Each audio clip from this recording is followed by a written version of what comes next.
अलग अलग इंस्टीट्यूट्स में बच्चों को जनरली बताते नहीं है, वो एक बड़ी इंपॉर्टेंट चीज़ है जिससे एक्चुअली। इसके अलावा एक जो अच्छी न्यूज़ आप लोगों के लिए है, hello students, welcome to PW. I suppose आप सबके सब बहुत अच्छे होंगे और अच्छी तरह से पढ़ाई भी कर रहे होंगे। आपने एम करा है सिविल सर्विसेज के लिए, और अगर एंथ्रोपोलॉजी ऑप्शनल को सिलेक्ट करते हैं तो सबसे इंपॉर्टेंट चीज़ ये होती है समझना कि एंथ्रोपोलॉजी ऑप्शनल क्या है, उसका सिलेबस क्या है, किस तरीके से पढ़ना चाहिए, और साथ ही साथ नोट्स कैसे बनाएं, करंट अफेयर्स का क्या रोल होता है, या कोई भी ऐसा इशू जो दिमाग में आता है वो क्लियर होना बड़ा जरूरी है।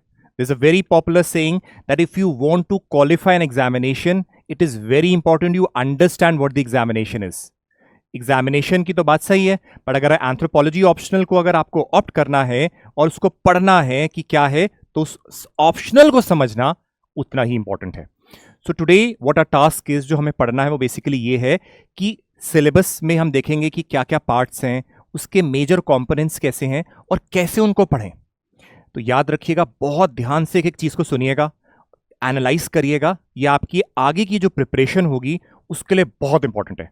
So let us begin with that जोश, और एकदम जज्बा अपने अंदर होना चाहिए कि हमें इस एग्जामिनेशन को टॉप रैंक से क्वालिफाई करना है। Let's begin with today's session, that is overview of the anthropology optional and a proper strategy how to study this particular optional. Let's begin. So आज का जो हमारा है टॉपिक बेसिकली ओवरव्यू है, जैसे कि आपके सामने लिखा ही हुआ है। अब सबके सब एक चीज जानते होंगे, अगर आप प्रिपरेशन का स्टार्ट भी करा है आपने अगर, या देख रहे हैं कि किस तरीके से स्टडी करें, तो इतना तो आपको पता होगा कि दो पेपर होते हैं, एक होता है पेपर 1, एक होता है पेपर 2। हर ऑप्शनल में ऐसे ही है, दोनों 250 मार्क्स के होते हैं। अगर मैं पेपर 1 को before we begin to analyse the syllabus, मैं आपको ना सिलेबस को हल्का सा ब्रेक डाउन करके एक आइडिया दे देता हूं कि ये ऑप्शनल में है क्या। जो पेपर 1 होता है उसके कुछ पार्ट्स हैं, ठीक है, हल्का सा बुक्स के बारे में भी बताऊंगा, बट पहले समझ लेते हैं इस चीज को। देखिए, सिलेबस ऑफ पेपर 1 आगे हम स्टडी करेंगे, यूपीएससी ने क्या दिया है, बट लेट अस सी। इसके कुछ पार्ट्स हैं। पहला पार्ट आता है फिजिकल या बायोलॉजिकल एंथ्रोपोलॉजी, बायोलॉजिकल एंथ्रो एक पार्ट, ठीक है। अब दूसरा अगेन वेरी मेजर पार्ट क्या होता है, वो है socio cultural anthropology, socio cultural anthro. Brief में लिख रहे हैं ताकि आप लोगों को बेसिकली समझ भी आ रहा होगा कि क्या है। ये दो बड़े इंपॉर्टेंट पार्ट हैं स्कोरिंग के लिए। अब नेक्स्ट पार्ट जो आता है एक, वो आता है आर्कियोलॉजिकल। आर्कियो लिख रहा हूं बेसिक अंडरस्टैंडिंग के लिए, आर्कियोलॉजिकल एंथ्रोपोलॉजी। ब्रीफ में लिख लिया है आर्कियोलॉजिकल एंथ्रोपोलॉजी, आर्कियो एंथ्रो भी कहते हैं हम इसको। नेक्स्ट एक आता है वो है लिंग्विस्टिक एंथ्रो या लिंग्विस्टिक एंथ्रोपोलॉजी, ठीक है। अब लास्ट में एक पार्ट आता है वो है एप्लीकेशन इन सारी चीजों का। जैसे अगर मैं जेनेटिक्स पढ़ रहा हूं फिजिकल में, तो जेनेटिक्स की एप्लीकेशन भी है। जब हम स्टेम सेल रिसर्च वगैरह करते हैं, क्या है वो, एप्लीकेशन है जेनेटिक्स की। तो एक ब्रांच आती है जिसको कहते हैं हम applied anthropology, that is applied anthropology, applied anthro. अब एक चीज समझ लेते हैं बड़े ध्यान से। देखो, यूपीएससी ने जो सिलेबस दिया है ना हम लोगों को, वो बहुत ही कंफ्यूजिंग सा है। कंफ्यूजिंग मतलब कुछ पार्ट फिजिकल का पहले डाला है, फिर बीच में सोशियो कल्चरल डाल दिया है, फिर अगेन फिजिकल का डाल दिया है, फिर बीच में आर्कियोलॉजिकल डाल दिया है, फिर इधर उधर के टॉपिक्स ऐसे कर रहे हैं, तो स्टूडेंट्स के लिए समझना बड़ा डिफिकल्ट हो जाता है। तो एक चीज समझिए, हम लोग जो आपको ब्रीफ आइडिया देने वाले हैं उसको समझिएगा कि किस तरीके से एंथ्रो को स्टडी करना है, राइट। अब अगर मैं बोलूं फिजिकल एंड बायोलॉजिकल एंथ्रोपोलॉजी, तो इसमें बेसिकली आप लोगों के टॉपिक्स आते हैं, जैसे लेट अस से ह्यूमन एवोल्यूशन के बारे में बात करते हैं, genetics, human growth, ecological anthropology, epidemiological anthropology, और बहुत सारे डायमेंशंस इसमें आते हैं। अब जो हम लोग एक्चुअली आपको पढ़ाते हैं या टीच करेंगे भी, उसमें जो बताया जा रहा है लेक्चर्स वगैरह में, वो बहुत इनफ होता है यूपीएससी के एग्जाम में बेहतरीन मार्क्स लाने के लिए। पर again I am telling you, students बोलते हैं सर फिर आप बुक्स क्यों बता रहे हो। इसलिए बता रहे हैं क्योंकि बार बार स्टूडेंट्स पूछते हैं सर ठीक है लेक्चर्स तो बढ़िया है सब कुछ ठीक है बट एटलीस्ट हमें पता होना चाहिए बुक्स के बारे में, नाम तो बता दो कम से कम। सो उसके लिए नाम बता रहा हूं। प्लीज आप लोग मुझे जानते हैं कमेंट सेक्शन में बार बार पूछेंगे सर जब पढ़ाया जाता है तो बुक्स क्यों बताए, जब बुक्स नहीं बताते तो बच्चे बोलते हैं सर बुक्स क्यों नहीं बता रहे हो। तो प्लीज याद रखिएगा lectures themselves are self sufficient to score very good marks, but in spite of that because students ask we are mentioning the names of certain books. ठीक है, देखो जब आप यूपीएससी की तैयारी करते हो तो कुछ बुक्स होती हैं जो रेफरेंस बुक्स की तरह होती हैं, आप उनको रेफर कर सकते हैं, उनकी पीडीएफ भी मिल जाती है। एक उसमें से आती है, पहले मैं लिख रहा हूं रेफरेंस, एक एम्बर एंड एम्बर की किताब आती है एंथ्रोपोलॉजी।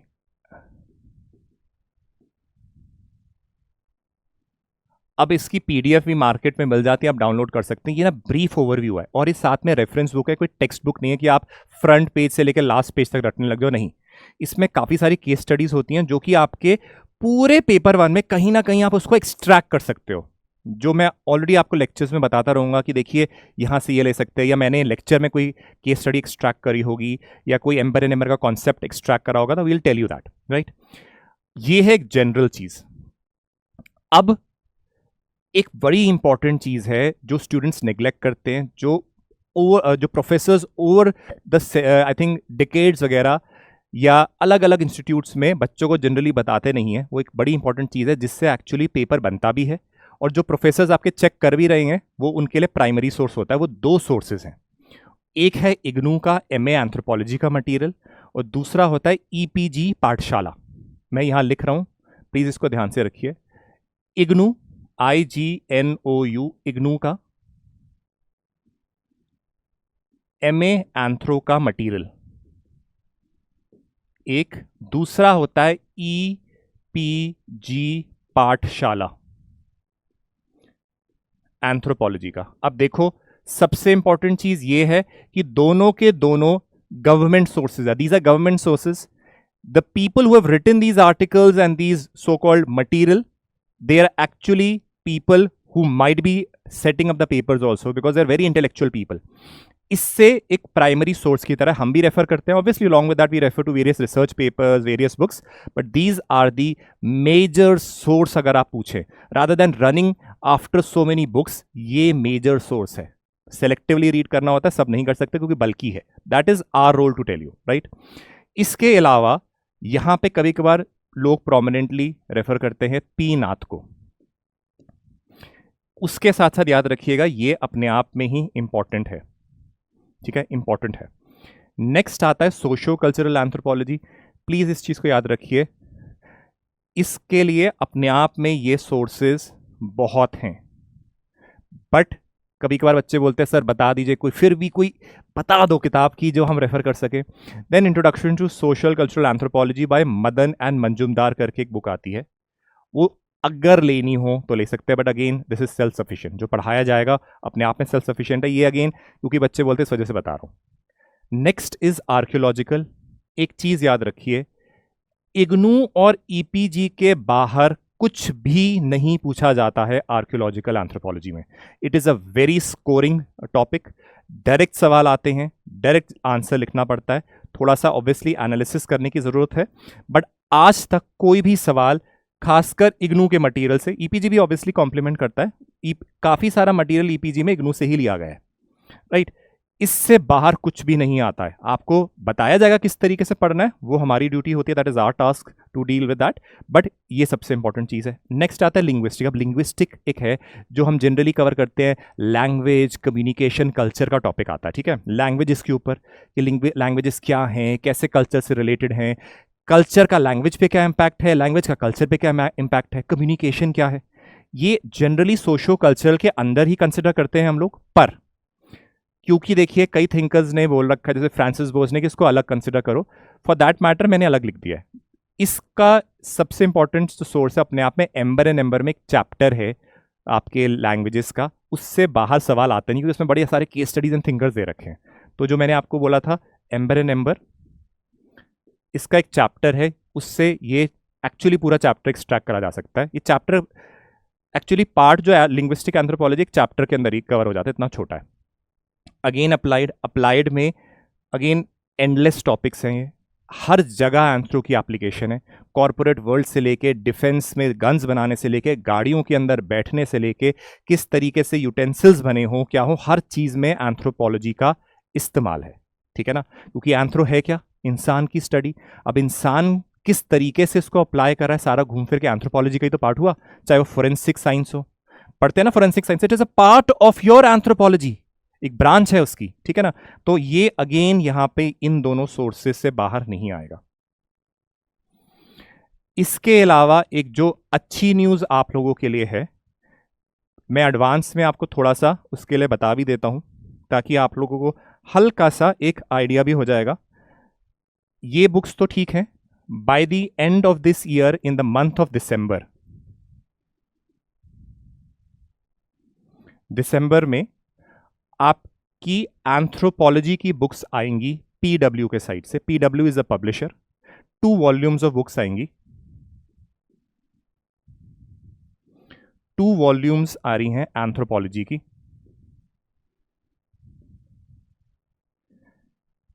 पीडब्ल्यू उसका पब्लिशर है and I am the author of that.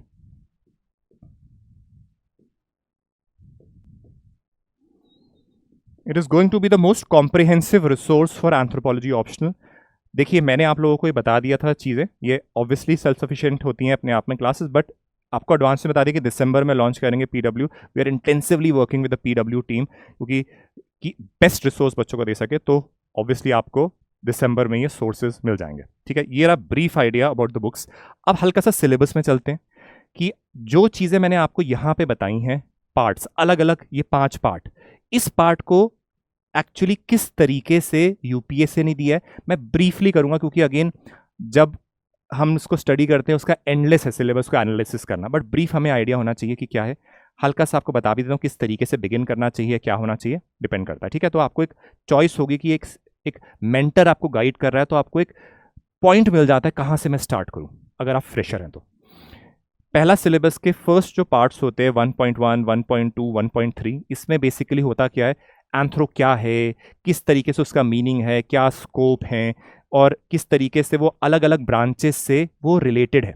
Related in the sense कि ये वाली जो ब्रांच है वो लेट अस से जियोग्राफी या जियोलॉजी, वो एंथ्रो से कैसे डिफरेंट है, सोशियोलॉजी एंथ्रो से कैसे डिफरेंट है, ये सारी जो चीज़ें होती हैं ये यहाँ पे हम स्टडी करते हैं। और उसके बाद पढ़ते हैं कि क्या ब्रांचेस हैं, जैसे मैंने पढ़ा था biological, socio cultural, archaeological, linguistic. Applied भी अगेन एक पार्ट है जो यूनिट नंबर 12 आता है, मैंने आपको पहले ही प्रेजेंट कर दिया था वो। तो ये एक रिक्वेस्ट है सबको, never ever ever begin with this topic, क्योंकि देखो ये सारे टॉपिक्स को हम लोग ऑलरेडी बहुत डिटेल में आगे पढ़ेंगे। जब आपने वो सारा पढ़ लिया होगा तो इसको कवर करने में 2 दिन भी नहीं लगते कि एंथ्रो क्या है या उसके पार्ट्स क्या हैं। You already know the thinkers and the scope. So इसको हमेशा लास्ट में करो जब सिलेबस कंप्लीट कर चुके होते हो।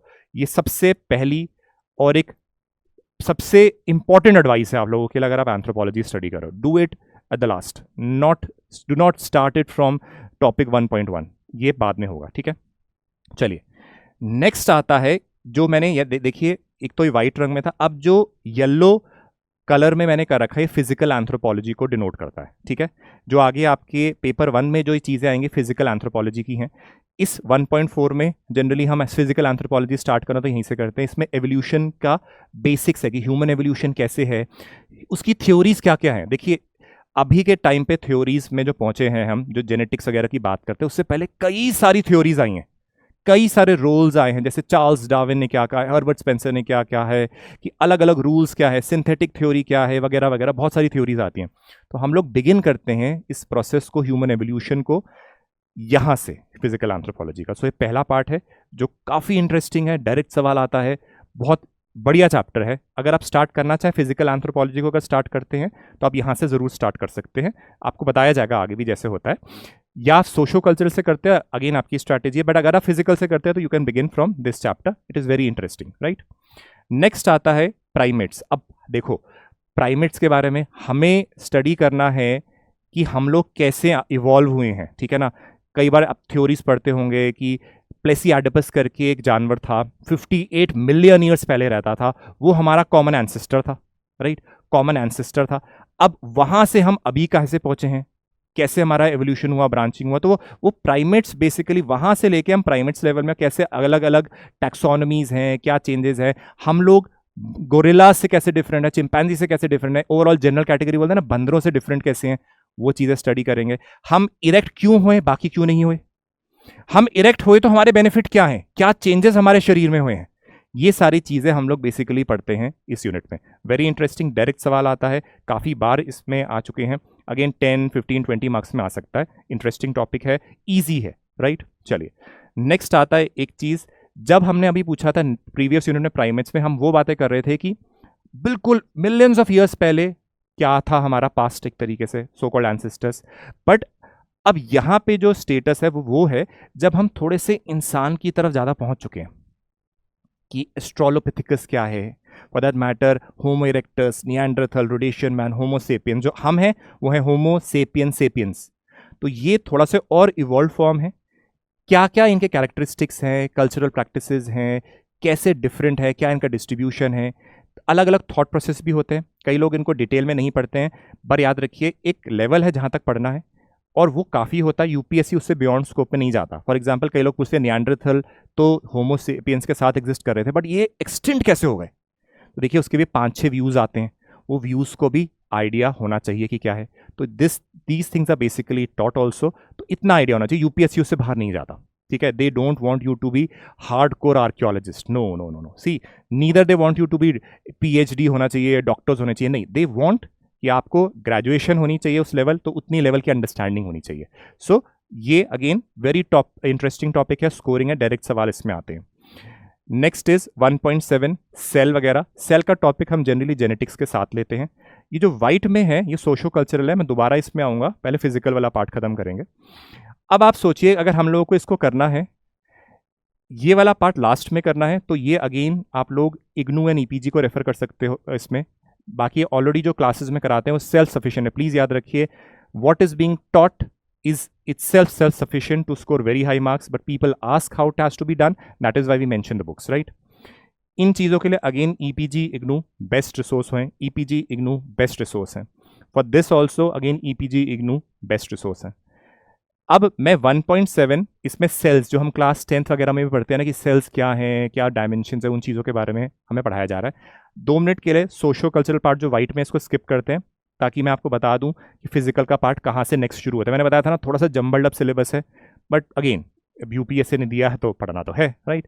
सो 1.7 से मैं थोड़ा सा आगे जा रहा हूँ, अगेन 9 यूनिट में आके यहाँ पे अगेन दोबारा से फिजिकल एंथ्रोपोलॉजी स्टार्ट होता है। अब याद रखिए 9.1, 9.2, 9.3, 9.4, 9.4 तक ये सारा जेनेटिक्स है। अब लोग सोचेंगे सर जेनेटिक्स, हमारा तो बैकग्राउंड ही नहीं है जेनेटिक्स। प्लीज याद रखिए ये कोई भी डिफिकल्ट नहीं है, 10वीं लेवल तक भी किसी ने आइडिया होता है तो वो भी मैनेज कर सकता है।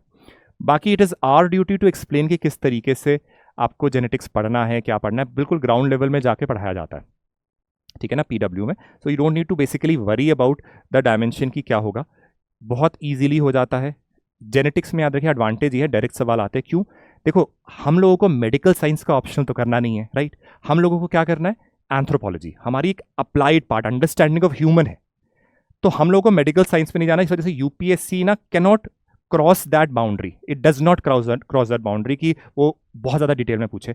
It limits itself to the syllabus, that is a major advantage of anthropology optional. And direct सवाल आते हैं, हल्का सा हो सकता है इंग्लिश में खेल जाए, लैंग्वेज चेंज कर दे, that is the maximum that they can do. If you see the past year papers also you will observe this, right. So ये 9.1, 9.2, 9.3, 9.4 अगेन एक क्रोमोसोमल जो डिजीज होती है क्रोमोसोम से वो सारी है। बहुत प्यारा चैप्टर होता है, डायरेक्ट सवाल आते हैं, नोट्स डायरेक्ट बने हो, लिखे हो आपने, कोई प्रॉब्लम नहीं, उससे बाहर कभी नहीं आता, right. Next is application, race and racism. हम बोलते हैं ना निग्रोइड्स, निग्रो रेस हो गए, या फिर दैट कॉकोजॉइड्स हो गए, मोंगोलॉइड्स हो गए, ये रेसेस होती हैं मेजर। उनके अगेन सब कैटेगरीज बहुत सारी हैं, जैसे कॉकोजॉइड्स की 11 कैटेगरी होती हैं एग्जाम्पल के लिए। तो हम लोग बोलते हैं ना कि रेस है, क्लासिफिकेशन कर दी गई है पुराने based on the physical characteristics, but कई लोग इसके बेस में डिस्क्रिमिनेशन करते हैं तो उसको कहते हैं रेसिज्म। सो क्या क्या बेसिकली पैरामीटर है जिसकी वजह से ये क्लासिफिकेशन दी गई है, उस चीज़ को हम देखते हैं। प्लस जेनेटिक मार्कर्स, मतलब कई सारे वो भी चीज़ होते हैं जैसे variation in blood group, late us से बीपी लेवल हो गया, पल्स रेट वगैरह वगैरह, जो छोटे छोटे कंपोनेंट्स हम स्टडी करते हैं शरीर में कैसे वेरी कर रहे हैं बेस्ड ऑन द पॉपुलेशन, कि इस जनता की लेट अस से रेस के बेस में, कलर के बेस में, लोकेशन के बेस में कैसे वेरी कर रहा है, वो बहुत इंपॉर्टेंट है। बेसिक चीज़ें भी आपको पता होनी चाहिए। बहुत इंटरेस्टिंगली स्ट्रक्चर करा जा सकता है आंसर को और ब्यूटीफुली फ्रेम कर सकते हैं, राइट। नेक्स्ट इज मेथड्स, इसमें इकोलॉजिकल एंथ्रोपोलॉजी। यहाँ पे हम बेसिकली स्टडी करते हैं कैसे हमारे इंसान को जेनेटिक्स और एनवायरनमेंट ने इम्पैक्ट करा है और अलग अलग जगह में इंसान कैसे अडेप्ट हुआ है, ठीक है ना। इन चीज़ों को स्टडी हम बड़ी अच्छी तरह से करते हैं। तो दिस इज द इकोलॉजिकल वाला part, right. Similarly epidemiological, epidemiology क्या है, स्टडी ऑफ डिजीजेस। खासकर कोरोना का जब से टाइम आया है ना, तो डिजीजेस की स्टडी, कैसे प्रोजेक्शंस हैं, क्या हैं, कैसे डिजीज, लाइफस्टाइल डिजीजेस, ग्राटिक डिजीजेस, इन सब चीज़ों के बारे में बहुत इंपॉर्टेंस हो गई है। तो एंथ्रोपोलॉजी का अगेन एक बड़ा इंपॉर्टेंट स्कोप है, ये फील्ड है जहाँ पे लोग स्टडी कर रहे हैं। आपने देखा होगा जब कोरोना की अपडेट्स आती थी, they might be medical doctors also, but anthropologist are the backbone जो इन चीज़ों को बता रहे थे, ठीक है। तो हम लोग उसके बारे में यहाँ स्टडी करते हैं। Then is human growth. Human growth में अगेन कैसे एक छोटे स्टेज से बच्चा इवॉल्व होकर एक अडल्ट बनता है, सेनेसेंस या डेथ की तरफ जाता है, तो वो स्टेजेस के बारे में हम स्टडी करते हैं कि हमारी बॉडी में क्या चेंजेस आ रहे हैं वगैरह वगैरह। चेंजेस जो होते हैं let us say with respect to muscular muscles हो गई, हार्मोनल लेवल हो गया, स्केलेटल सिस्टम्स हो गया, ये सब चीज़ें हम स्टडी करते हैं। याद रखिए इसमें ये नहीं रहना कि बायोलॉजी है, नहीं, ये बेसिक चीज़ें हैं, बहुत अच्छी तरह से याद भी हो जाती हैं, कोई डिफिकल्ट नहीं है। इसी वजह से जो एंथ्रोपोलॉजी वो मिक्स है, साइंस का भी और ह्यूमैनिटीज़ का भी, तभी स्कोर भी बड़े ज़्यादा आते हैं इसमें, राइट। नेक्स्ट आता है आपका पार्ट, इसमें फर्टिलिटी और मेनार्क मेनोपॉज से रिलेटेड। देखिए फर्टिलिटी स्टडी करनी है, फ्यूकेनिटी स्टडी करनी है, तो ज़रूरी है ये समझना कि इंसान, फॉर दैट मैटर वुमेन की एक तरीके से कैसा सिस्टम, बॉडी सिस्टम कैसे चलता है। तो मेंस्ट्रुएशन के बारे में कैसे स्टडी करते हैं, मेनोपॉज क्या है, मेनार्क क्या है, फर्टिलिटी क्या है, फ्यूकेनिटी क्या है, इनके बारे में थोड़ा सा स्टडी करते हैं, ठीक है, और उनका सिग्निफिकेंस क्या है। अब नेक्स्ट पार्ट एक जो 12th यूनिट है, this is the applied part. इसके बाद मैं अगेन सोशो कल्चरल में वापस जाऊंगा। अप्लाइड पार्ट के जो जो चीज़ें हम लोगों ने पूरे सिलेबस में इस पेपर 1 में पढ़ी है ना, उस सारा का एक तरीके से एप्लीकेशन के बारे में बोलते हैं। जैसे लेट अस से फॉरेंसिक साइंस लिखी है, या for that matter late us से डीएनए टेक्नोलॉजीज, इन सब के बारे में हम बार बार न्यूज़पेपर में पढ़ते हैं ना, आपके प्रीलिम्स में, मेंस में बार बार सवाल आता है, जीएस में भी। ये चीज़ें ऑटोमेटिकली आप स्टडी करें तो वहाँ तो मदद करेगा। साथ ही साथ ये आपकी अवेयरनेस जो इन चीज़ों के बारे में बहुत स्ट्रॉन्ग कर देता है, और ये भी अगेन लिमिटेड स्कोप है, इसको हमें बहुत ज़्यादा नहीं जाना है। That is our role to tell you how to basically do that, right. So this is basic way of approaching. Again इसके लिए EPG, IGNOU, majorly I would say IGNOU से बाहर नहीं आता। सिमिलरली जब मैं ये वाले पार्ट्स भी कर रहा हूँ, ईपीजी, इग्नू एंड पीनाथ is also an important source. यहाँ पर भी पूरे सोशो कल्चर में ईपीजी, इग्नू एंड पीनाथ is an important source. But अगर जो what is being taught by us is itself enough, you can completely rely on that. I'm again repeating it again and again because बच्चे पूछते हैं, that is why we have to tell the sources, otherwise कोई इतनी ज़रूरत नहीं होती, right? चलिए अब मैं वापस आ जाता हूँ सोशो कल्चरल पार्ट में। देखो हमने फिजिकल पार्ट पढ़ा, सोशो कल्चरल में देखो सोशो कल्चर से पहले एक आर्कियोलॉजी का पार्ट भी देख लीजिए। पहले आर्कियोलॉजी डेटिंग मेथड्स होते हैं, जैसे कि होते हैं ना, खुदाई करते हैं, देखते हैं कि क्या ट्रेसेस मिले, अप्रॉक्सीमेटली लेट अस से मिलियंस ऑफ ईयर्स ओल्ड है, कितना ओल्ड है, इसके बारे में स्टडी करना, उसकी एज निकालना वगैरह, डेटिंग हमारी होती है। एब्सोल्यूट होती है, रिलेटिव होती है। रिलेटिव मतलब दो चीज़ें हैं, ये इससे ओल्ड है ये बताना, यानी कि रिलेशन में। एब्सोल्यूट मतलब हम बता सकते हैं कि उसकी एज कितनी होगी, ठीक है ना। दो लोग हैं, ये इससे बूढ़ा है, ये है रिलेटिव एज। एब्सोल्यूट ये 4 साल का है, 6 साल का है, बता सकते हैं ज़्यादा एक्यूरेसी से, तो that means that is absolute dating. So हल्का सा डेटिंग के मेथड्स करते हैं। बाकी ये कल्चर्स वगैरह आते हैं कि कैसे हमारा इंसान का कल्चर इवॉल्व हुआ है। हम लोगों ने ह्यूमन एवोल्यूशन पढ़ा था, आपने देखा था निएंडरथल वगैरह, इन सब के साथ साथ जब इंसान का शरीर इवॉल्व हो रहा है, साथ साथ उनका कल्चर भी इवॉल्व होगा कि किस तरीके के वो यूटेंसिल्स इस्तेमाल कर रहे हैं, किस तरीके का खाना खा रहे हैं। जैसे neolithic period is known as an agriculture revolution phase. ऐसा क्या हुआ वहाँ पे जिस वजह से एग्रीकल्चर आया है, ये सारी चीज़ें, कैसे उनकी पॉटरी वगैरह से लेके उनका स्टोन टूल से लेके क्या चेंजेस हुए हैं, that we study over here. This is the archaeological part. Now coming to the socio culture. Socio culture में अगेन कल्चर क्या है, सिविलाइजेशन क्या है। याद रखिए कल्चर को लोग समझते हैं कि कोई चीज़ होगी लेटेस्ट से रिलीजन से लेना होगा, नहीं। कल्चर आपका सारे पार्ट्स जो आसपास आपके हैं, नॉलेज से लेके आपके अलग अलग कॉम्पोनेंट्स जो सोसाइटी में है उन सबको भी कवर करता है। लेट अस से जैसे देखते हैं कि हम लोग nature of culture society study करेंगे, मैरिज क्या है, मैरिज के तरीके कैसे हैं, मैरिज कैसे वेरी करती है, मैरिज के पेमेंट्स कैसी होती है। पेमेंट्स मतलब कोई डाउरी होती है किसी में ब्राइड प्राइज होती है, ब्राइड सर्विस होती है, किसी में गिफ्ट एक्सचेंज होते हैं, बहुत सारे कॉम्पोनेंट्स होते हैं। बहुत इंटरेस्टिंगली स्टडी करा जा सकता है इसको। That is covered in marriage.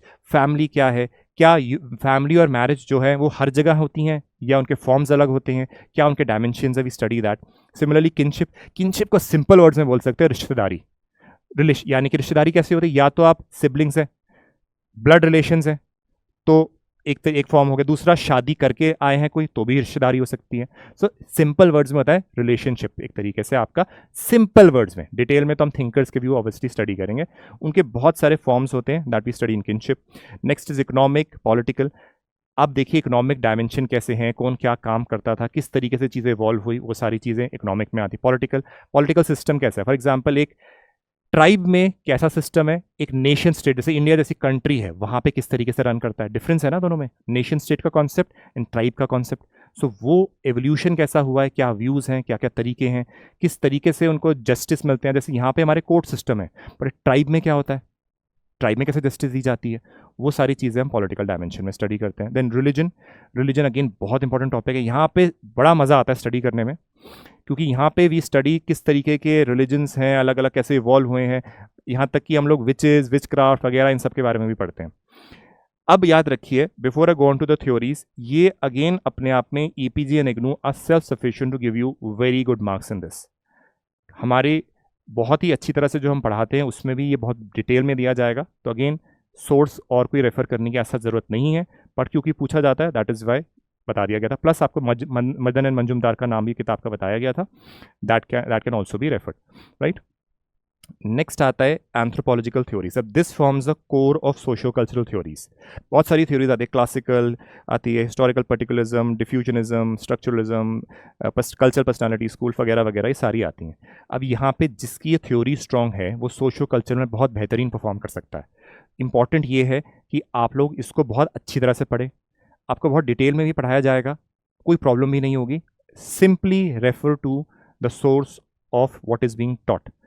But कई बार होते हैं लोग पूछते हैं कि क्या पढ़ें, तो एक बुक आती है गयान पांडे की आपके एंथ्रोपोलॉजिकल थॉट के ऊपर, दूसरी एक मक्खन झा की भी किताब आती है। बट अगेन सोर्सेज तो बताने में कोई प्रॉब्लम नहीं है, rely on the person teaching you, क्योंकि ये अपने आप में बहुत सफिशेंट होगा उसके लिए, ठीक है।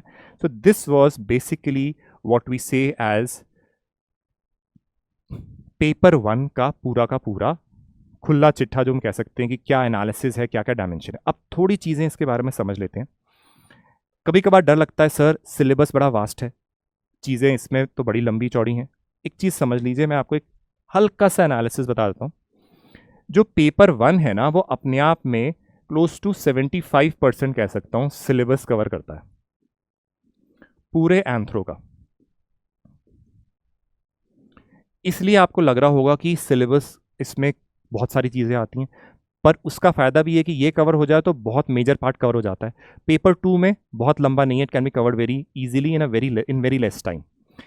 अब कुछ फियर्स आते हैं आप लोगों को प्रिपरेशन में, मैं नोट्स वगैरह की बात बाद में बताऊंगा, बट फिलहाल समझ लीजिए फियर आते हैं एक तरीके से। एक तो फियर ये था, तो ये तो क्लियर हो गया। सेकेंड फियर ये आता है कि बायोलॉजी का पार्ट आ रहा है। याद रखिए हमें मेडिकल साइंस ऑप्शनल के लेवल में नहीं जाना, बेसिक लेवल में जाना है, और वो कोई भी कर सकता है जो क्लास में हम बताया जाता है। So don't need to worry at all. और दूसरी चीज़ है कुछ लर्निंग वगैरह, रोट लर्निंग का बात है। देखिए remember one thing, whatever you take anthro optional होता है, कोई भी ऑप्शनल हो, उसमें अंडरस्टैंडिंग एंड लर्निंग के स्कोप दोनों में होती है। कोई बोले कि नहीं मैं तो रोट लर्निंग कर ही नहीं सकता, मैं समझ नहीं सकता, ये एक्चुअली आप देखेंगे हर ऑप्शनल में करना पड़ता है। सो मेजर यही फियर है, बाकी कोई फियर होता नहीं है, और that can easily be done. Fix sources हैं, उसी के से अंदर से आना होता है, उससे बाहर कुछ नहीं आता। कोई बाउंसर एक आधा आ गया तो वो हर ऑप्शनल में होता है, but again that is for everybody, not for you alone, right. This is the basic thing of paper 1। अब पेपर 2 के बारे में याद रखिए, हल्का सा हम लोग स्टडी कर लेते हैं कि okay now let us analyse the syllabus of paper 2 in brief. छोटा है ये वाला पेपर जो बेसिकली है, ज़्यादा लंबा नहीं है। पेपर 1 मैंने बताया था मेजर चंक होता है। इसको एनालाइज करने के बाद फिर हम नोट मेकिंग, आंसर राइटिंग के बारे में भी एनालाइज करेंगे, स्टडी करेंगे। ठीक है, चलिए अगर मैं इस सिलेबस को ब्रेक डाउन करूं तो क्या मैं ब्रेक डाउन कर सकता हूं, देखते हैं। चलिए, एक पार्ट आ गया दोबारा से आर्कियोलॉजिकल एंथ्रो, पेपर 2 का है ये, बट मैं बता देता हूं इसको स्टडी हम कैसे करेंगे। एक पार्ट अगेन मैं दे सकता हूं कि सोशो कल्चरल पार्ट। सी यूपीएससी सिलेबस को अलग तरीके से डिमार्केट नहीं करता, ये आपकी अंडरस्टैंडिंग के लिए, सिंप्लीफाई करने के लिए मैं आपके सामने लिख रहा हूं। सोशो कल्चरल पार्ट लिख सकते हैं। एक आ सकता है आपका ट्राइबल एंथ्रोपोलॉजी का पार्ट मैं लिखने वाला हूं। ठीक है, let us see the next part, that is the tribal anthropology का पार्ट, बहुत इंपॉर्टेंट है।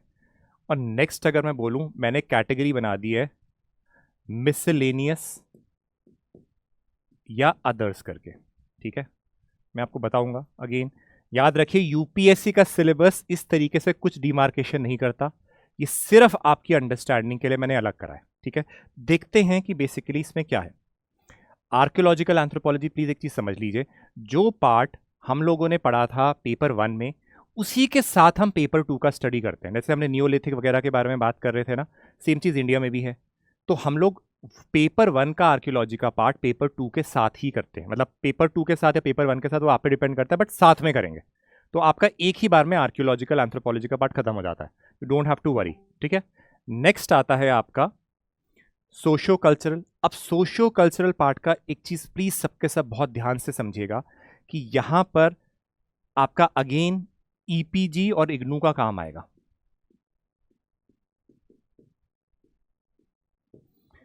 कई लोग Indian anthropology by Nadeem Hasnain करके बुक होती है, उसको रेफर करते हैं, उसको सोचते हैं कि अच्छी किताब है। ठीक है, वो बुक बेसिक्स हैं उसमें, but again not one of the perfect books कह सकते हैं। परफेक्ट तो कोई भी नहीं होती, बट एक नॉर्मल बुक है वो। ठीक है, नदीम हसनैन की किताब आती है Indian anthropology by Nadeem Hasnain,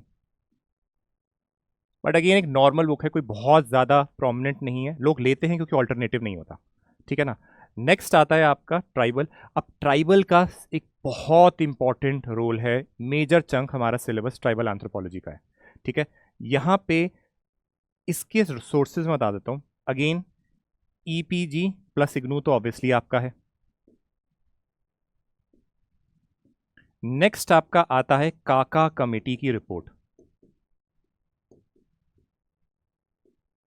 next आपका आता है मिनिस्ट्री ऑफ ट्राइबल अफेयर्स की रिपोर्ट। और अगेन ट्राइबल एंथ्रोपोलॉजी के लिए भी नदीम हसनैन की किताब आती है, लोग लेते हैं, but again it is a normal book, I won't say one of the best books, but because alternative नहीं है इस वजह से लोगों को लेना पड़ता है। नदीम हसनैन। नेक्स्ट आता है आपका मिसलेनियस एंड अदर्स बुक। इसमें बेसिकली क्या पार्ट आता है ये समझ लेते हैं।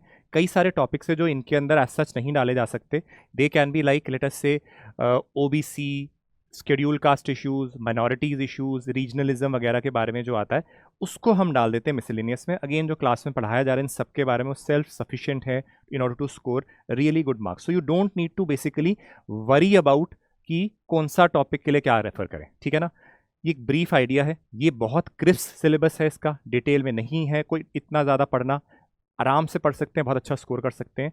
क्लास में जो कराया जाता है वो अपने आप में बहुत सेल्फ सफिशिएंट होता है बेहतरीन नंबर लाने के लिए, राइट। ये मैंने आपको एक ब्रीफ आइडिया दे दिया है कि क्या चीज़ है।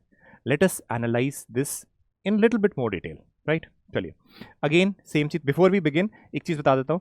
अगेन जब पीडब्ल्यू का जो बुक आ रही है, पीडब्ल्यू की जो एंथ्रो की बुक है in the month of December, उसकी जो वॉल्यूम 2 है, वॉल्यूम 2 अगेन वो अपने आप में इसको बहुत अच्छी तरह से कवर करेगी। We are putting in great effort, I am authoring this book, putting in great effort to make one of the most comprehensive book, ताकि आप रिलाई कर सके उसको, using all the committee reports, all the data that can be put, all the way maps can be put, all the way flow charts, diagrams डाल सकते हैं, वो हम कर रहे हैं उसमें वर्क। ठीक है, so we'll bring one of the best books for you so that you can rely on that, right? चलिए तब तक let's begin. Again 1.1 जो आप देखेंगे वो पेलियोलिथिक, मीजोलिथिक, नियोलिथिक वाला पार्ट है। अगेन पेलियो एंथ्रोपोलॉजिकल एविडेंस वाला पार्ट 1.1, 1.2 एंड 1.3। ये वाला जब हम आर्कियोलॉजिकल एंथ्रोपोलॉजी पेपर 1 में करते हैं उसी के साथ कवर कर देते हैं, इसको अलग करने की ज़रूरत नहीं है। तो एक ही बार में आपका आर्कियोलॉजिकल खत्म हो जाता है, ठीक है। तो इसको दोबारा रिपीट नहीं करूंगा। Again e-PG IGNOU self sufficient है इसके लिए। नेक्स्ट आता है आपका सोशो कल्चरल पार्ट। इसमें हम देखिए हम डेमोग्राफिक प्रोफाइल, कैसी डेमोग्राफी है, क्या डेमोग्राफी होता है, कैसे पॉपुलेशन वेरी करती है, कैसे लैंग्वेजेस वेरी करती हैं। थोड़ा सा देखिए जनरल स्टडीज़ में बड़ा इंपॉर्टेंट रोल हो रहा है। जब डाइवर्सिटी वगैरह का टॉपिक पढ़ते हैं हम सोसाइटी में, तो ये अगर आपने ये स्टडी करा है तो आप बहुत बेहतरीन तरीके से तैयार होते हैं। अगर आपने एंथ्रोपोलॉजी का ऑप्शनल में ये चीज़ें पढ़ी हैं ना, तो सोशल जस्टिस, सोसाइटी, उनके जो डायमेंशंस के कोई भी टॉपिक जीएस में आ जाए आप परफेक्टली आंसर कर सकते हैं। इनफैक्ट ट्राइबल्स के भी जो सवाल आते हैं बहुत बेहतरीन से आप आंसर कर सकते हैं ट्राइबल एंथ्रोपोलॉजी पढ़ के। सो इसमें डेमोग्राफी का पार्ट है। नेक्स्ट सोशल स्ट्रक्चर में पढ़ते हैं वन आश्रम क्या है, पुरुषार्था क्या है, रीबर्थ, आपका कर्मा का कॉन्सेप्ट क्या है। तो बेसिकली सोशल सिस्टम इंडिया का जो होता है, या हिंदू सोशल सिस्टम का वर्ड हम इस्तेमाल करते हैं, वो 3.1 में आता है। देखिए it hardly takes 2 days, this takes 1 day में आप देख सकते हैं। ब्रीफ में ये टॉपिक्स हो जाते हैं, डिटेल नहीं होती, इसमें डायरेक्ट सवाल आते हैं, डायरेक्टली आंसर दिया जाता है। कास्ट सिस्टम एक वेरी इंपॉर्टेंट टॉपिक है। अगेन इन सब के लिए, इन टॉपिक के लिए थोड़ा सा जो आपकी चीज़ें आप रीड करते हैं, अगेन ईपीजी इग्नू काफ़ी है। साथ साथ जो we are going to teach you, we are going to tell you, वो अपने आप में सेल्फ सफिशिएंट होता है विद डायग्राम्स वगैरह। Don't need to refer to any other source as such. So this is the major idea of these topics. Next caste system बहुत interesting topic है। इसमें से हर साल बहुत सारे सवाल आते हैं। इन टॉपिक्स को समझना बड़ा ज़रूरी होता है कि कास्ट सिस्टम क्या है, उसका फ्यूचर क्या हो सकता है, उसकी वेरिएशंस क्या है, क्यों इवॉल्व हुए हैं, क्या क्या चीज़ें हैं, स्टडी करना बहुत इंपॉर्टेंट है। This takes little bit of time क्योंकि इसके थ्योरीज वगैरह बहुत सारी चीज़ें हैं। कास्ट क्या है, जाति क्या है, वर्ना क्या है, दोनों में डिफरेंसेस क्या है, गोत्र सिस्टम पढ़ते हैं वो क्या चीज़ है, परवारा क्या है, दोनों के बीच में डिफरेंस क्या है, जाति या सब कास्ट के बीच में डिफरेंस क्या है, ये सारी चीज़ें भी स्टडी करनी पड़ती हैं यहाँ पे। Secret complex, nature man spirit complex, और हम लोगों का रिलेशनशिप पर्टिकुलर जगह से कैसे होता है। कोई सीक्रेट जगह है तो उसका क्या सिग्निफिकेंस है, सीक्रेट ज्योग्राफी हो गई, सीक्रेट प्रैक्टिसेस होते हैं, सीक्रेट स्पेशलिस्ट होते हैं जो परफॉर्म कर रहे होते हैं रिचुअल्स वगैरह, उनके बारे में आता है। काफ़ी इंटरेस्टिंग है, शॉर्ट एंड ब्रीफ है। नेक्स्ट आता है इम्पैक्ट ऑफ रिलीजन। अलग अलग रिलीजन के जो इम्पैक्ट्स है वो हमारी सोसाइटी में क्या हुए, वो टॉपिक। अगेन आप देखेंगे जनरल स्टडीज़ जैसी बहुत चीज़ें लग रही हैं, बट अगेन थोड़ा सा हम लोगों को थिंकर्स डाल देने पड़ते हैं ताकि हमारा आंसर जीएस जैसा ना लगे। That is again our role to tell you how to put them right. Next comes the basically then evolution of anthropology. Anthropology कोई बहुत पुराना ऑप्शनल नहीं है, इंसान तो बहुत पुराना है, इंसान के बारे में हम स्टडी करते हैं, बट ऑप्शनल और सब्जेक्ट एज वी से ये कोई बहुत पुराना नहीं है। दैट इज़ वाई हम लोग इसकी इमर्जेंस ग्रोथ के बारे में पढ़ते हैं, अलग अलग थिंकर्स का क्या क्या रोल है उसके बारे में भी study over here. Next is Indian village, बहुत डिटेल में स्टडी करते हैं। एक विलेज अपने आप में एक एंटिटी है, उसके अंदर की क्या फंक्शनिंग होती है, कैसे स्ट्रक्चरिंग है, किस तरीके से हाउसेज वगैरह का पैटर्न है, किस तरीके से कास्ट उसके साथ एसोसिएटेड है, कैसे ग्लोबलाइजेशन वगैरह से ये विलेजेस में इम्पैक्ट पड़ा है, चेंजेस हुआ है, वो सारी चीज़ें हम यहाँ देखते हैं। नेक्स्ट टॉपिक अगेन बड़ा इंपॉर्टेंट है, थोड़ा सा हम माइनॉरिटीज़ के बारे में पढ़ते हैं। माइनॉरिटीज़ दो तरीके की होती हैं, रिलीजियस एंड लिंग्विस्टिक्स। तो अगेन इसको भी मैं शायद मिसलेनियस वाला कैटेगरी होती है ना, वहाँ डाल सकता हूँ। इसमें देखिए चीज़ें जनरल बहुत हैं, हमारा रोल ये होता है कि उसको थोड़ा सा एंथ्रो स्पेसिफिक बनाए, using thinkers, using certain techniques. That is our role to tell you how it has to be done. जैसे जैसे we'll move ahead with certain lectures वगैरह, it would be very clear for you कि कैसे ये चीज़ें होंगी। ठीक है, चलिए। Next is indigenous and exogenous processes क्या क्या होते हैं। जैसे संस्कृताइजेशन का प्रोसेस, जैसे कोई व्यक्ति चाहता है कि वो और कास्ट में राइज करे, कैसे हो सकता है, क्या तरीका है, समझ रहे। वेस्टर्नाइजेशन क्या है, वेस्टर्न का इन्फ्लुएंस, वेस्टर्न सिविलाइजेशन का क्या इन्फ्लुएंस है, मॉडर्नाइजेशन क्या है, फॉर दैट मैटर इन चीज़ों का मिक्सचर होकर कि क्या प्रॉब्लम होती है, क्या फ़ायदे हैं वगैरह। पंचायती राज सिस्टम या for that matter social changes कैसे हो रहे हैं, बहुत डिटेल में पढ़ते हैं। बहुत इंटरेस्टिंग टॉपिक है, एक मेजर पार्ट है जहाँ से सवाल आते भी हैं। तो जो ये येलो में था बेसिकली, ये आपका पार्ट था सोशो कल्चरल का, बहुत ब्रीफ है, बहुत डिटेल नहीं है इसमें, और सवाल काफ़ी आते हैं, सिलेबस लिमिटेड है इसका। ठीक है। नेक्स्ट आता है ट्राइबल एंथ्रोपोलॉजी। देखिए हर एक एक वर्ड को तो रीड नहीं कर रहे, पर ब्रॉडली आपको बता देता हूँ ट्राइबल्स कैसे हैं, क्या क्या उनकी अगेन लैंग्वेजेस वेरी करती हैं, बायोजेनेटिक वेरिएशन कैसी है, उनकी एक तरीके से क्लासिफिकेशन बेस्ड ऑन इकोनॉमी भी बोल सकते हैं कि कैसी हैं, बहुत सारे डायमेंशन स्टडी करे जाएंगे। देन अगेन ट्राइबल्स की प्रॉब्लम्स क्या हैं, अलग अलग प्रॉब्लम्स यहाँ लिस्ट हो रखी हैं। यूपीएससी कोई भी प्रॉब्लम उठाता है, बोल देता है 10 नंबर में राइट एन आंसर। आपने पहले ही नोट प्रिपेयर करा होगा तो प्रॉब्लम नहीं पड़ती है। दैट इज वाई वी से note making is an important thing. कैसे करना है विल टेल यू आगे नोट्स मेकिंग के टाइम पे। सो ये इंट्रोडक्शन टू ट्राइबल्स है, कैसे उनकी प्रॉब्लम्स वगैरह उसके बारे में। Again continuation of the problem की, अगर कोई लेटर से प्रोजेक्ट्स बन रहे हैं तो उनका रिहैबिलिटेशन होता है, करना पड़ता है क्योंकि उनको डिस्प्लेस करना पड़ता है, राइट। तो वो क्या डायमेंशंस हैं, क्या क्या लीगल एंगल्स इन्वॉल्व हैं, सोशल इकोनॉमिक पॉलिटिकल एंगल्स क्या क्या होते हैं, टू स्टडी देम। देन इसमें शेड्यूल्ड ट्राइब्स, ओबीसी वगैरह के बारे में, उनके डायमेंशंस, उनके कॉन्स्टिट्यूशनल प्रोविजंस क्या हैं, वो अगेन मिसलेनियस में भी डाल सकते हैं काफ़ी चीज़ें इनको। नेक्स्ट इज सोशल चेंज, कैसे कैसे बेसिकली जो नए चेंजेस हुए हैं वो कैसे इम्पैक्ट करता है आपके ट्राइबल लाइफ में, डेवलपमेंट प्रैक्टिसेस में, ये सारी चीज़ें इस वाले यूनिट में आती हैं। नेक्स्ट आ जाता है एथनिक कॉन्फ्लिक्ट्स वगैरह के बारे में, कैसे स्यूडो ट्राइबलिज्म, कई लोग चाहते हैं क्योंकि रिजर्वेशन वगैरह मिल जाती है तो चाहते हैं कि ट्राइबल्स की तरह बिहेव करें ताकि हो सकता है उनको ट्राइब्स का जो बेनिफिट्स है वो मिल सके। स्यूडो ट्राइबलिज्म का कॉन्सेप्ट क्या है वो सब समझेंगे। सोशल चेंज, अगेन बार बार वर्ड आता है कि क्या इम्पैक्ट पड़ा है उनके ट्राइब्स के ऊपर। नेक्स्ट इम्पैक्ट ऑफ, हमने पढ़ा था पहले सोसाइटी पे रिलीजन का कि क्या क्या था, यहाँ पे सारे रिलीजन्स का इम्पैक्ट ट्राइबल्स में क्या पड़ा है। देखिए आप कभी देखेंगे नॉर्थ ईस्ट में लोगों ने, कई ट्राइब्स ने क्रिश्चियनिटी अडॉप्ट करी। आप देखेंगे लक्षद्वीप में ट्राइब्स में इस्लाम को अडॉप्ट करा। उसी तरीके से आप देखेंगे भील, गोंड वगैरह जो ट्राइब्स उन्होंने हिंदुइज्म अडॉप्ट करा, राइट। तो काफ़ी सारी ट्राइब्स ने अलग अलग रिलीजन अडॉप्ट करे, तो इनका क्या इम्पैक्ट है ट्राइबल सोसाइटी में, ये स्टडी करते हैं हम इस पर्टिकुलर यूनिट में। अब ट्राइब और नेशन स्टेट, हमने जब पॉलिटिकल स्ट्रक्चर की बात करी थी पेपर 1 में, वहाँ एक वर्ड आया था जब मैं बता रहा था ट्राइब से हम नेशन स्टेट की जब बात कर रहे होते हैं तो क्या डिफरेंसेस हैं। We going to study that topic again with Indian context and also in comparison to the other countries in this particular topic. Next administration, देखिए ट्राइबल एडमिनिस्ट्रेशन वेरी कर रहा है। जब ब्रिटिशर्स आए उससे भी पहले की भी एंगल्स होंगे but we'll study that in brief. Britishers ने क्या क्या ट्राइब्स के लिए कर, लेटर से जैसे उनको क्रिमिनल ट्राइब्स की तरह बना दिया, फॉरेस्ट एक्ट्स कई कई लागू करे गए, उनके राइट्स में क्या प्रॉब्लम हुई, क्या क्या उस टाइम में डेवलपमेंट्स हुई, क्या क्या आज के टाइम में हो रहा है, क्या डेवलपमेंट प्रोग्राम्स रहे हैं, कैसे उनको प्रोग्राम्स ने इम्पैक्ट करा है, राइट। एफआरए एक्ट के बारे में, उसके बारे में लॉज भी पूछे जा सकते हैं एग्जाम में। ब्रीफ हमें आइडिया होना चाहिए केस स्टडीज़ के साथ, उसमें कोई प्रॉब्लम नहीं पड़ती, डायरेक्ट सवाल होते हैं। देन अगेन एंथ्रोपोलॉजी का रोल ट्राइबल रूरल डेवलपमेंट में क्या है, या बाकी जगहों में कम्युनिज्म हो गया या रीजनलिज्म को क्या इम्पैक्ट करता है, ये अगेन आपका मिसलेनियस कैटेगरी में आ जाता है, ठीक है। तो ये ब्रॉड अंडरस्टैंडिंग है बेसिकली पेपर 2 की एंथ्रोपोलॉजी की। इसमें कुछ चीज़ें समझ लीजिए कहाँ पर मार्क्स स्कोर होने की एडवांटेज है। देखो पहली चीज़ ये है कि इसका सिलेबस जो है वो बहुत शॉर्ट है, तो इसका शॉर्ट होना एक एडवांटेज है, फटाफट कवर करा जा सकता है। 25% है पूरे एंथ्रो का सिलेबस, यहाँ 25% में कम पूरा खत्म हो जाता है क्योंकि 75% 70% आपका पेपर 1 में है, सो जल्दी कवर हो जाता है। पर इसका मतलब ये नहीं है कि आप ऐसी बेकार से आंसर लिखेंगे।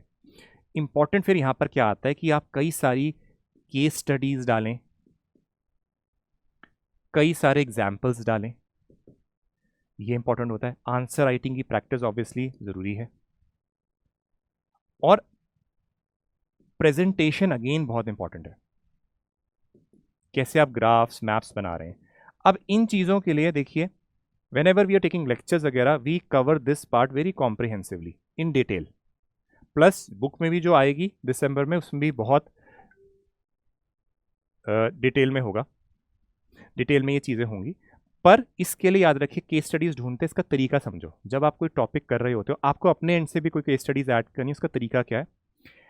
Late us say you are studying tribals का हेल्थ इश्यूज या अनएम्प्लॉयमेंट इश्यूज, क्लास में already when lectures are going on basically it is very categorically mention कि ये एग्जाम्पल्स केस स्टडीज है, बट आपको अपने साइड से करो। मैंने रीडिंग अ टॉपिक हल्का सा गूगल कर लो, एक दो केस स्टडी निकाल लो, एक ये तरीका होता है। दूसरा होता है काका कमेटी रिपोर्ट जो है उसमें हर चैप्टर में भरी हुई हैं केस स्टडीज़, जो सरकार की किताब है। उसका ये नहीं कि आपको सारे पेज रीड करने, कोई टॉपिक पढ़ रहे होते हो तो पीडीएफ डाउनलोड करो, जैसे हेल्थ में सर्च करो, हेल्थ का टॉपिक आ जाएगा, स्किम करके केस स्टडी निकालो, ये एक और तरीका होता है। और साथ में इंपॉर्टेंट चीज़ है क्योंकि ये सरकारी वो रिपोर्ट है तो कोई प्रॉब्लम भी नहीं होती है और सरकार को पता भी है उन्हीं की केस स्टडीज आप कोट कर रहे हैं। घूम फिर के जब रिकमेंडेशन देते किसी सब्जेक्ट में सरकार को अपनी ही रिकमेंडेशन सिविल सर्विसेज में सुननी होती है ना, सो वो फायदा भी हो जाता है इसका, ठीक है। तो अगेन ब्रीफ है, बट ये चीजें अगर करोगे तो बहुत बेहतरीन मार्क्स मिलेंगे। अब रहा एनालिसिस ऑफ मोटा मोटा आपका सिलेबस का क्या था। अब कुछ चीजें जो बच्चे हमेशा पूछते हैं उनको देखते हैं। नोट्स क्या है, पहले देखो नोट्स का बहुत बहुत बहुत बहुत इंपॉर्टेंट रोल है। बच्चों की जो प्रॉब्लम नोट्स के रिस्पेक्ट में होती है ना, बता देता हूं क्या, सुनो ध्यान से। पहला सवाल जो आता है, नोट्स मेकिंग बनाए या ना बनाए, यस या नो, एक तो ये हो जाता है। फिर बोलते हैं हाउ, दूसरा सवाल। फिर नेक्स्ट चीज आता है कि नोट्स तो बल्कि हो रहे हैं, उसको कैसे मैनेज करें। मैनेज करना एक्चुअली हाउ का एक्सटेंशन ही है, बट अगेन साथ में ले लेंगे इस दोनों को, ठीक है। अब सुनो तीनों के आंसर्स बहुत ध्यान से, ठीक है।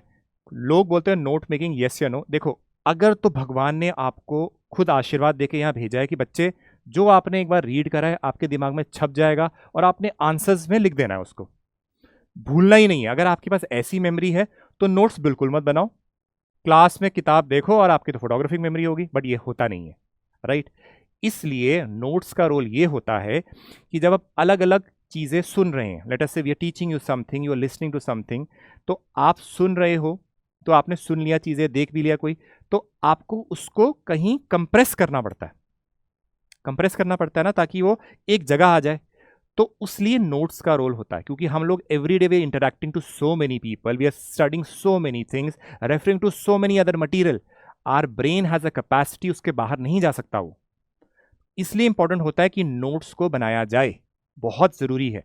सो अगर कोई मुझसे पूछेगा तो यस, एक तो रहा कंप्रेस हो जाती हैं चीजें। नेक्स्ट चीजें क्या है, देखो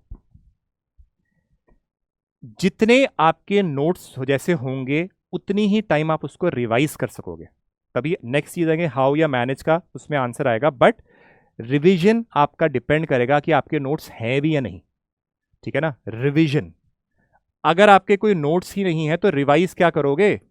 समझ लो परसों आपका एक हफ्ते बाद लेटर से एंथ्रोपोलॉजी ऑप्शनल का एग्जाम है सिविल सर्विस का, आपके सामने 30 किताबें आपने खरीद रखी, शौक था, ठीक है, और बाकी चीजें हर टॉपर की भी कॉपियां लेकर आ गए। अब देख रहे हो कि मैं इसको कहां से शुरू करूं, दिमाग में आएगा कहां से शुरू करूं, देखते ही रह जाओगे, फिर आंसर बेकार लिखोगे एग्जामिनेशन में, क्योंकि कंसोलिडेट नहीं हुआ ना, कुछ कंसोलिडेट नहीं हुआ तो आंसर कैसे लिखोगे।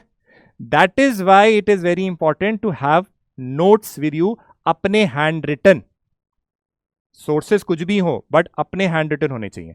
अब रहा सवाल हाउ। देखो जब पढ़ाया जा रहा है, लेक्चर दिए जा रहे हैं, तो आप चीजें नोट कर सकते हैं, ठीक है, वो एक चीज होती है। दूसरा वो आपका फॉर्म करता है एक मैक्रो नोट, यानी कि अगर आप मैक्रो नोट दे रहे हैं या आप जो बुक्स मैंने बताई हैं उनको रेफर कर रहे हैं, तो पहले नोट्स थोड़े डिटेल में होते हैं ऑब्वियसली। एक चीज याद रखिए, पहली रीडिंग में अगर कोई बुक रेफर कर रहे हो तो नोट्स मत बनाओ, क्योंकि वरना आप हर चीज कॉपी कर दोगे, क्योंकि हर चीज नहीं है, न्यू है ना आपके लिए। Never make notes in the first instance if you are referring to a book. एक दो बार रीड करके फिर रेफर करना चाहिए, या एक दो बार कोई चैप्टर पढ़ा फिर बनाओ। तो पहली रीडिंग में जो बनाते हैं वो बहुत बल्कि हो जाते हैं, पर एक दो तीन रीडिंग के बाद of a chapter then you can make, जो वो नोट्स बनाए हैं those are refer to as the macro notes, macro क्योंकि वो बड़े हैं। अब ये लोगों को लगेंगे सर बल्कि हैं, बल्कि होंगे ऑब्वियसली। देखो इतने सालों की जो पढ़ाई ग्रेजुएशन या पोस्ट ग्रेजुएशन लेवल की चीजें आ रही हैं, तो ऑब्वियसली वो बल्कि होगी ना। 4-5 साल की चीज जो आती है तो आपको इतने पीरियड में करना होता है, तो बल्कीनेस तो होगी। तो फिर भी मैं बोलूँ मैक्रो नोट्स है। अब let us say you are taking anthropological theory का एग्जांपल लेता हूं मैं, ठीक है। आपने इनिशियली जो आपके नोट्स बने लेट अस से 100 पेजेस के बने हो, let us take an example 100, चलो मैक्सिमम ले रहा हूं 100 पेजेस के बने, 100 भी चलो ज्यादा हो जाएगा, लेट अस टेक 50 पेजेस के बने, चलो 50 पेजेस के एंथ्रोपोलॉजिकल थ्योरीज के। अब आपको करना क्या है, उसके आपने 3-4 बार रिवाइज करा, 3-4 बार रिवाइज करा तो आपने यहां तो काफी चीजें लिखी थी। अब उसके इंपॉर्टेंट चीजें जो होती हैं सिर्फ उन चीजों के और ब्रीफ में नोट बना दो, A4 शीट रखा करो अपने पास। 2-3 बार रिवाइज, जैसे लेटर से थिंकर की किताब का नाम थिंकर का नाम है, उसके बेसिक कॉन्सेप्ट, क्योंकि आपको वो वर्ड्स कीवर्ड्स याद रखने हैं, बाकी चीजें तो आपने, बाकी वोकैबुलरी होती थी। एनी सेंटेंस और theory what does it basically comprise, keyword जो कह रहा है, और बाकी जो सेंटेंस के बीच में द ये वो ग्रामर वगैरह ऐड कर दिया, वोकैबुलरी ऐड कर दिया, ठीक है ना। सो यहां पे आप कीवर्ड्स को यूज करेंगे, वो आपके बन जाते हैं माइक्रो नोट्स। तो these 50 pages can be reduced to let us say 25 pages या even less than 25। और मैंने जब बनाए थे तो I would say it basically reduce down to close to 15 pages के आसपास। अब रहा ये वो टाइम कि आपने इतना रिड्यूस कर दिया। अब कई बार प्रीलिम्स जो होते हैं, प्रीलिम्स से पहले ये चीज़ यहाँ तक पहुँच गए आप अगर, ठीक है, इस स्टेज तक, तो प्रीलिम्स के बाद आप चाहते हैं कि इसी चीज़ को माइक्रो को मैं और छोटा करूँ, उसको कहते हैं हम नैनो नोट्स। नैनो मतलब एग्जाम के टाइम से पहले जो हफ्ता मिलता है जीएस के बाद, उसमें ब्रीफली रिवाइज और छोटा कर दो कि सिर्फ कीवर्ड्स के भी छोटे छोटे मेजर चीज़ें हैं, ताकि मैं रिवाइज कर सकूं, कि मैं जब वो उन वर्ड्स को रीड करूं मुझे पूरी थ्योरी के जो डायमेंशन है वो सारे दिमाग में आ जाए, क्योंकि ऑलरेडी मैं बाकी चीज़ें तो रिवाइज कर चुका हूं। मैक्रो माइक्रो नैनो की जो स्ट्रैटेजी ऑफ नोट्स होती है, ये जो करता है, जितने टॉपर्स रहे हैं मेजरली, देखो एक्सेप्शंस की बात नहीं करें, exceptions are not examples, right, जितने एक एवरेज माइंड के साथ बच्चा जो क्वालिफाई करा है उसने ये चीज़ें करी हैं वन फॉर्म और दी अदर। जिन्होंने करा है उनका मेमोरी पावर ऑटोमेटिकली सही होती है, क्योंकि वो बार बार रिवाइज कर चुके हैं।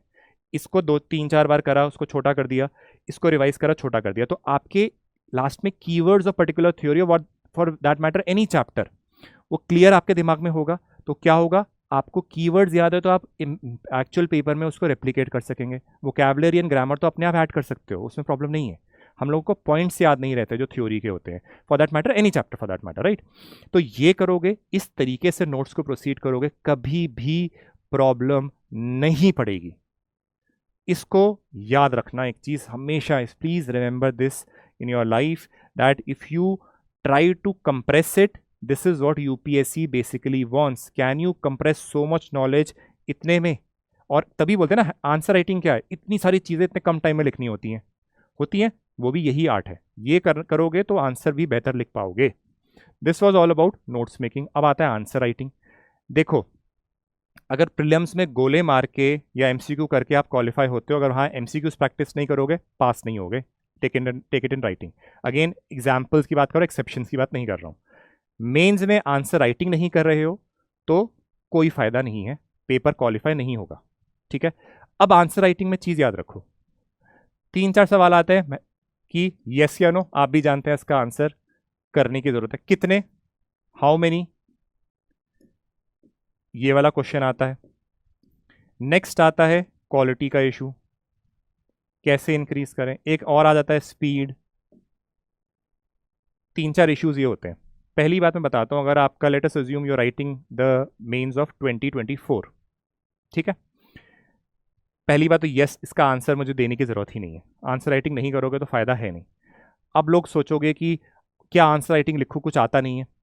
पहली चीज़ ये है कि जब आप any if you reading any chapter, कोई भी चैप्टर पढ़ रहे हो, उसको समझ गए अगर, पहली चीज़ होती है PYQs को अपने सामने रखो जो आप पढ़ भी रहे हो। जब आपने वो पर्टिकुलर चैप्टर पढ़ लिया है तो आपको उसका आइडिया हो गया, तो ट्राई टू राइट की क्या समझ में आया है स्टार्टिंग में। पहले हो सकता है गंदा आंसर लिखा जाएगा, बट याद रखिए अच्छे आंसर लिखने से पहले गंदा आंसर जरूर लिखा जाएगा, तभी आपकी एक तरीके से प्रमोशन होता है एक लेवल में, या अब राइज होता है आपका लेवल, वो तभी होगा जब आप पहले बेकार आंसर लिखोगे, राइट। सो हाउ मेनी का मतलब फिलहाल मैं बोलूंगा कि अगर आप 2024 का भी कर रहे हो, एक दिन में एटलीस्ट 1 या 2 एंथ्रोपोलॉजी के आंसर लिखो। जीएस के अगर मैं यहां बात नहीं कर रहा हूं, वहां भी आप 1 या 2 या 3 जितना भी कर सकते हैं, बट मैं बोलूंगा 1 या 2 एवरी डे, राइट एटलीस्ट 1 और 2 for the beginners I am saying, क्योंकि अभी आप स्टार्टिंग में इतने सारे तो नहीं लिख सकते। कोई भी टॉपिक पढ़ने कोशिश करो, 1 या 2 आंसर लिखो। Start with the PYQs bar bar repeat होते हैं, प्लीज प्लीज प्लीज। यूपीएससी में एंथ्रोपोलॉजी एक ऐसा ऑप्शनल है जहां पे आउट ऑफ 500 250 से लेके इवन 300 तक PYQs से ही सवाल आ जाता है।